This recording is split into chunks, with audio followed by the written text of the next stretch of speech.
Here for your post-game takeaways from the Browns' 13-10 win over the Detroit Lions. Mayor Kay Cabot, Ashley Bastock, Scott Patsko, Dan Labbe, and Doug Lesmerises. Dan Labbe, we'll start with you. I don't know. Good luck. Say something. Yeah, I don't know if I'm happy that you started with me or not. Usually I'm like, good, nobody's going to take mine, but now I just don't know. This team doesn't look like a playoff team to me these last 2 weeks. I mean, they had that explosion against Cincinnati, but that seems like the outlier at this point. And I think we should be concerned.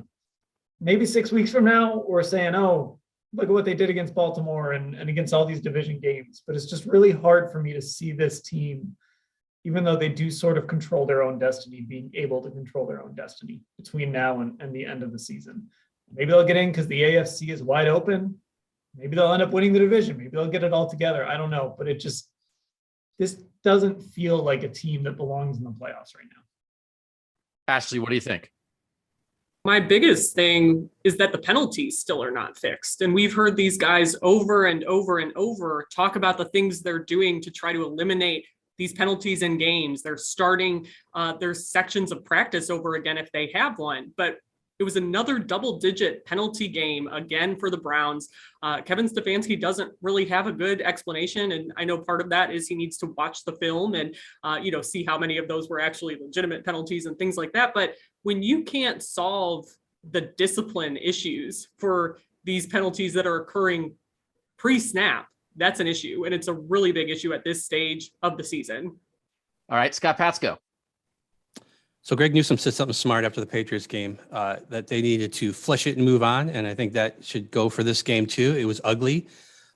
I don't know that we really come away with this game learning anything new. I mean, the defense did what it was supposed to do. The offense still has consistency issues. Baker still seems to be banged up. Everything that's happened over the past month seemed to still happen, but that doesn't matter because they won. That's all that matters. And now you go into the most important stretch of the season, these next 3 weeks, 2 against Baltimore. There's 5 division games between all these teams over the next 3 weeks. So they're where they need to be. They won, and let's just not talk about what happened today. Not talking about it is like the most optimistic thing that you can say after this game. So I like the bright spin by Scott Patsko. Mayor Kay Cabot, where are you? My biggest takeaway from this football game is the fact that one Baker Mayfield decided not to speak to the media after the game. He had a very mad look on his face when he left the field.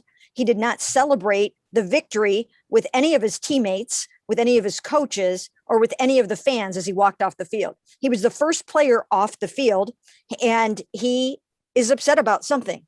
And he was booed during the game, but we have no idea if that's it. I think it's deeper than that.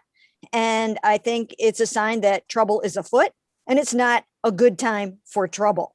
They are heading into the most important stretch of their season, 2 games against the first place Baltimore Ravens, and they have scored 17 points or fewer in 6 of their last 8 games.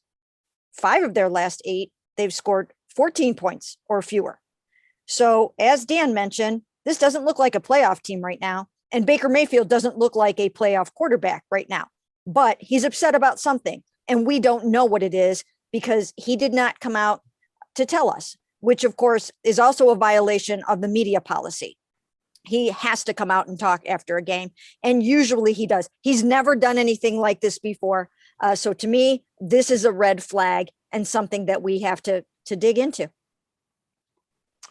I would listen to the Orange and Brown Talk podcast for more, not just this video, as we delve into that.